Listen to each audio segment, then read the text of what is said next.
This train is really fun. Some of the fun starts with a Popemobile, complete with a Pope blessing people. My brother John crafted the Popemobile for my N-scale toy train. For a year I would put the little Pope and his Popemobile in various places, but then two things happened. One, we got a Jesuit Pope who wasn't such a fan of the Popemobile. But two, John and his wife Susie came to Omaha, and John came ready to create an outdoor theater. This outdoor theater would be the venue for auctioning off the Popemobile. Here's a little context. Our father ran the toy department in Schuster's, Milwaukee's premier department stores. John and I grew up having fun and have not let adult life stop that enjoyment. I am a Catholic Jesuit priest teaching at Creighton University in Omaha, and John has worked in the film industry in San Francisco. We have helped each other have fun, and this toy train exemplifies that collaboration.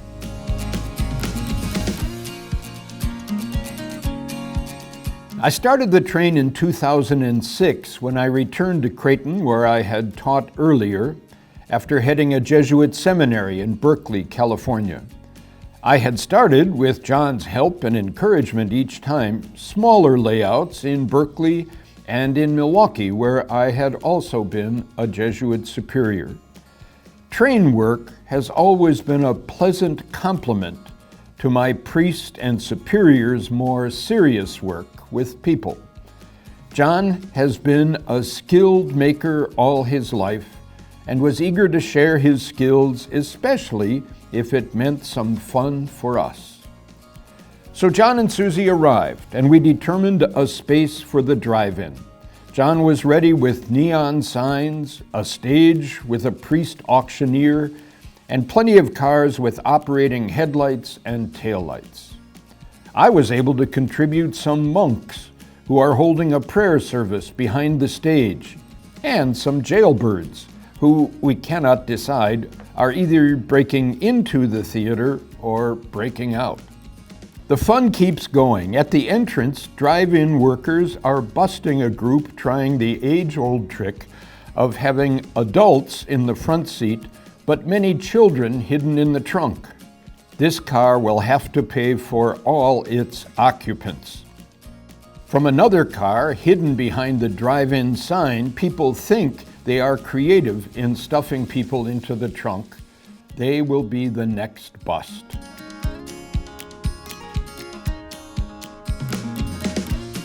An old iTouch works well as the theater's movie screen.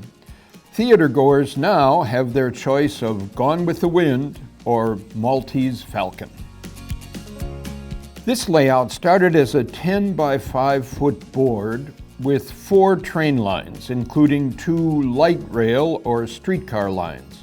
By now there are 6 such light rail lines where a streetcar or other simple vehicle runs from one end to the other, stops briefly for passengers, and then heads back. One of these lines runs right around the theater. The streetcar here is the kind I used to ride as a kid in Milwaukee. Oh, if only we had kept those tracks that we tore up as a sign of progress. A segment that this same streetcar crosses is reminiscent of the old Route 66. For many years, John has given me surprising things at Christmas and then come in June to install them, especially with his wife Susie's great artistic gifts for textures, colors, and varied landscape. Wherever you notice trees, grass, hills, or roads, Susie has been at work. So here we find typical elements that first appeared along Route 66. A wigwam motel consisting of teepees and a large arrow. A service station with Mr. Muffler as its advertisement. A donut shop with a one-bite reduced donut. Several eateries, and a gas station crazily fashioned after an old airplane. Notice the motel's swimming pool. Susie wanted a pool. We looked around and found the plastic cover of a canister of Crystal Light juice. Presto, we now have a pool. One of the trains skirting Route 66 is one of the 6 trains that, by contrast with those light rails, travel continuously around the layout. This one is a favorite of mine, a Swiss Crocodile, so named because of its 2 snouts. These strong electric engines have 3 parts so that they can manage the sharp curves through the Alps. Populating the train with buildings had started with the town. I started mostly by laying track because I wanted to see things run. I picked up a few houses, but feared things like painting and landscaping. John and Susie envisioned a real town. We often called the train the Empire. Over years, the name came to fit. A delightful and increasingly fantastic little world was developing.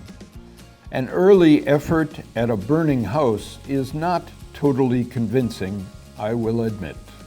The town has features worth noticing. Its last building presents a loving mockery of yours truly, since I prefer well-done steak and am a cheapo when it comes to eating out.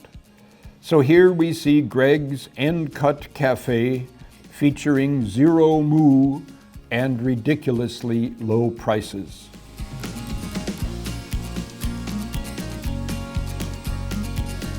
Two features of town compete with each other. Glitter Gulch Casino has a lively cowgirl luring in high-spending sinners, while down the street, a church advertises that Jesus saves.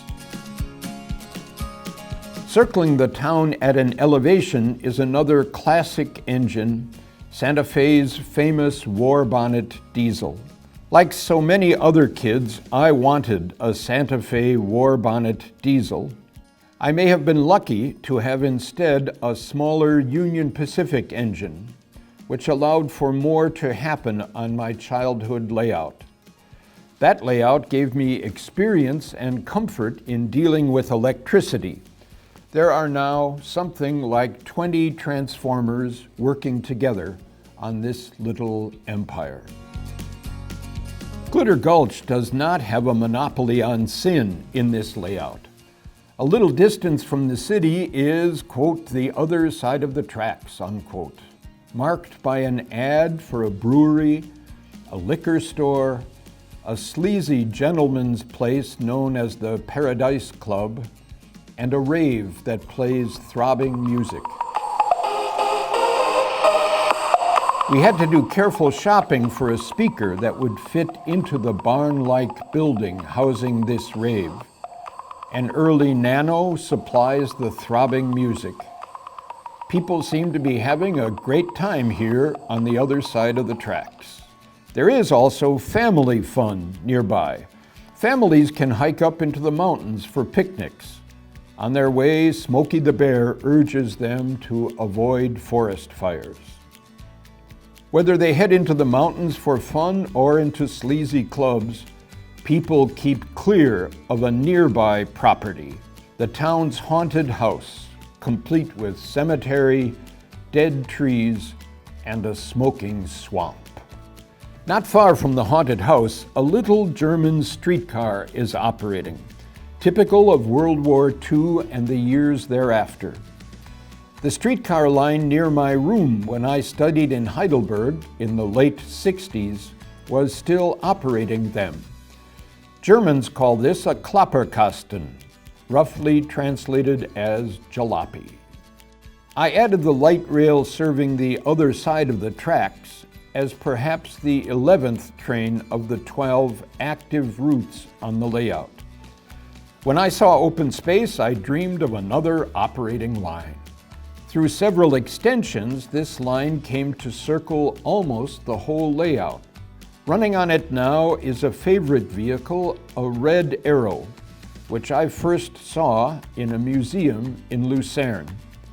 People also call it a Churchill, since Winston rode in it shortly after World War II. You see alongside the Red Arrow's track my favorite train in the world, the German ICE Intercity Express, compares with the French TGV. I have taken many ICEs as I have returned to Germany over the years. This version, ICE 4, I have not yet had the pleasure of riding. Oh, for the days beyond the pandemic. Across the way, the ICE passes by John's most recent creation, an operating lighthouse. Perhaps there is a great lake just off this side of the empire. The ICE passes through a lovely mountain. John announced the first of the visits that he and Susie would make as I was recovering from a hip replacement. Greg, we're coming to Omaha to help you recuperate by building a mountain. What a great way to recuperate. Brother Mike Wilmot, who had created the original table, obliged by adding a 5-foot by 5-foot segment that changed the layout from a rectangle to a capital L. Having 1/4 of the 10-foot by 10-foot square open allows me to reach almost everywhere on the layout. We had fun creating the mountain. John asked how I wanted trains to run through the mountain, and then he went to work with his power saw. The inside of the mountain became a head hole. I could get my head up into the mountain to check train lines inside the mountain. And John complemented the head hole with 2 hand holes. After the sawing, we fashioned the mountain. First came the portals for tunnels. Then we stapled mesh to the portals and balled up newspapers to fill out the mesh. Then came fast-drying plaster, 1 cup at a time. A cupworth applied with popsicle sticks would start as liquid but get thick within minutes. We would hurry through 1 cup worth and then mix a new cup. Susie colored and texturized the mountain sides when she wasn't weathering houses or train cars. In Germany, I had the pleasure of a ride on the Sauschwänzle train, the Pig's Tail. It curved over itself inside a mountain to gain altitude. We have a Pigtail Train. It runs from Mermaid Pond, highlighted by a beach time neon sign, along a river with its swimmers and sunbathers, and then heads into the mountain with an old caboose full of tourists and mountain climbers. It emerges to pass underneath the waterfall and to come around again to stop briefly before its return trip. For Christmas, the year after creating the mountain, John presented me with some gorgeous buildings he had found online. One of them replicates a building we had visited together in Bergen, Norway. This building housed early Hansa sailors. I was delighted to receive this replica of a building I loved. The building was part of John's plan to create a mountaintop village. The village has its own story, including a blacksmith. An ember from his forge has blown toward a house that caught fire and is still belching smoke. John came ready with a Soothie smoke machine, and it worked. Things I thought impossible come true in this empire. When he arrived for that visit, I showed John a Tomy bus system I had found. My sense was this will never fit on our train. John took a look and said something like, "Let me see what I can do." The next thing I knew, the mountain village had its own operating bus circuit. In a moment, we'll see how it operates. The bus is not medieval, but who cares? Susie gave the finishing touch to the village as she sifted snow onto it. A year later, I found a gondola ski lift system online and ordered it from Germany. Once again, I figured it wouldn't work on our train, but I wanted to give it a try. Sure enough, on their next visit, John was able to saw off a part of the mountain near the village and set the ski lift up beautifully. What a delight.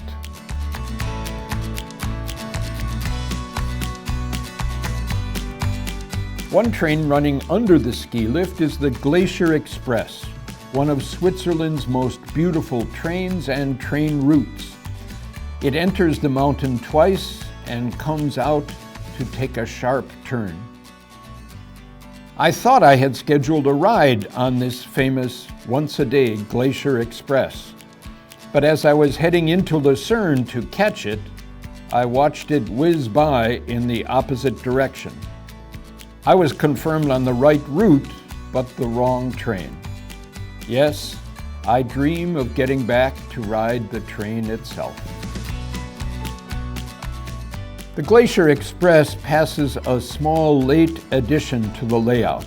John's success in incorporating the Tomy bus in the medieval village made me want to try a more complicated route. At the same time, Susie commented that our train needed a farm, so an addition was born in the upper corner. The Tomy system allows for having a bus swerve around accidents or hazards. The bus has a small magnet attached to its front axle, which follows a wire embedded in the road. Sections of road curve the wire so that the bus swerves. One swerving action here involves a policeman who has noticed a pretty young woman in a convertible and has found some reason to stop her. Along this road, Susie created a lovely farm, including an old outhouse with a man reading a newspaper inside. Each January, I go to the major train fair in the Omaha area to find bargains and new ideas. A few years ago, I noticed that one model railroad club simply put a video camera on the surface of their layout and installed a monitor nearby. Perfect. One could see what a tiny onlooker inside the layout would see. So now we have 2 video cameras relaying what a person would see as trains go by, while 2 surveillance cameras offer overviews of the empire. I also came across one manufacturer that produced a camera system small enough to fit inside an N-scale car. I could not believe it. I figured it would never work, but I tried it. To make sure of proper installation of the camera, I asked for help from Dave Mirzwa and his tech expert at the local House of Trains, my favorite dealer. They installed it with ease, and it worked right away. Luck brought me a second camera, now long out of production, and it produces some results. Neither camera is functioning perfectly right now. There's always something to troubleshoot. But we can see much of what an engineer in the cab or a traveler at the train's tail end would see. I have long dreamed of running a steam engine that actually smokes. Recently, I found one in working condition on the web.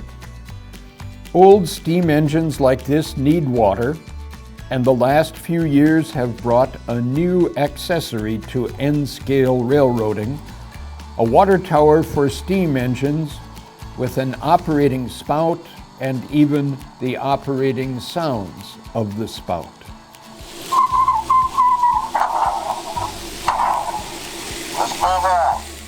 The controls of this toy train give testimony to its unplanned development.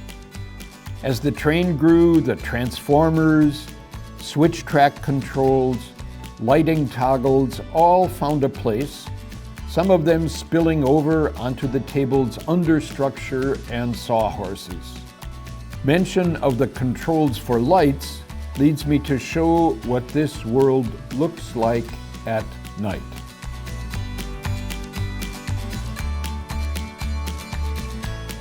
In fact, this delightful world is even more enchanting in the dark. Lighted trains disappear into tunnels and reappear again. Signs advertise all sorts of attractions, from sleazy clubs to churches. People visiting this train, when I darken the lights, sometimes say, "Oh, it's just like Christmas." They are speaking to the enchantment of the experience.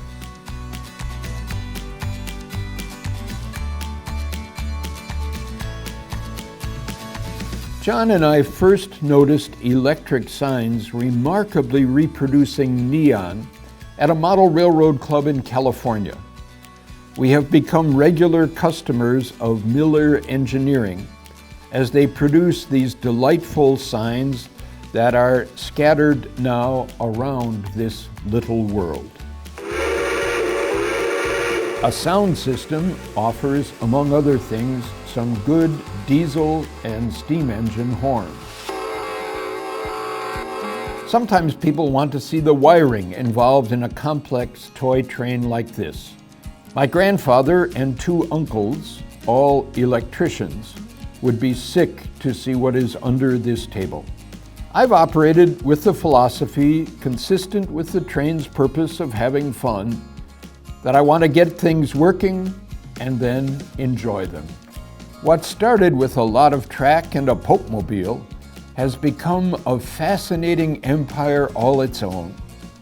I'm one of those kids whom it continues to delight. I've enjoyed showing it off. I hope you had fun.